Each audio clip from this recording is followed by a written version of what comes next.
Hello and welcome to a quick look at some of the enhancements to lighting in ArmA 3. Of course, lighting itself is quite a general topic, so what we'll do is pick out a few elements and identify some of our favourite improvements, kicking things off with the day-night cycle.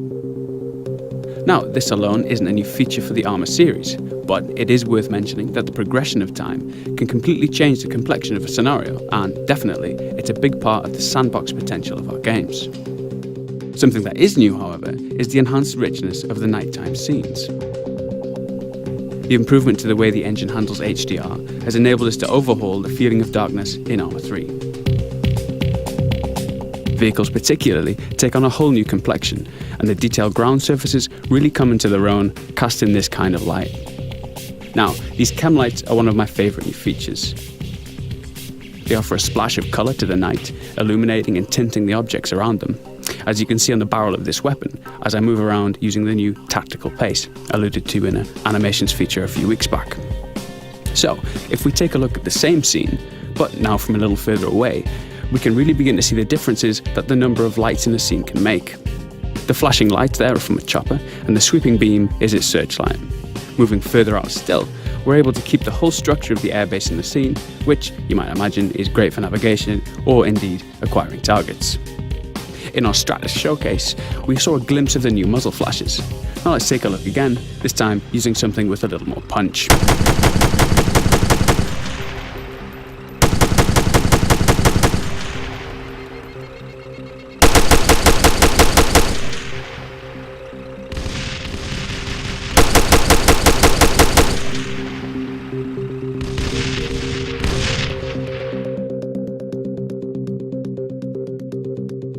So, moving on. Yes, for those paying attention, we're not underwater quite yet, but what you're seeing here is a peek at some of the content we've prepared for the presentations at this year's E3. If we hop across to our elite Tier 1 operator, we'll jump into our diving showcase.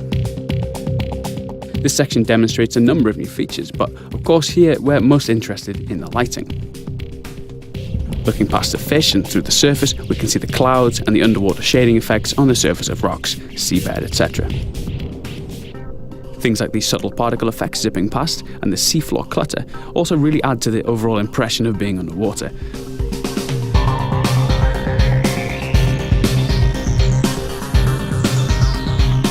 Okay, skipping ahead a little, we can spot some of the underwater mines, a wreck, a obligatory tuna fish, an SDV just to the left behind that rock, and of course some OP4 divers.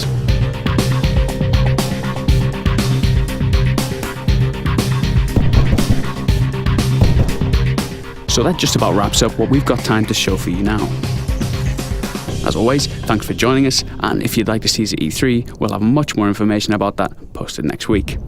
Bye for now.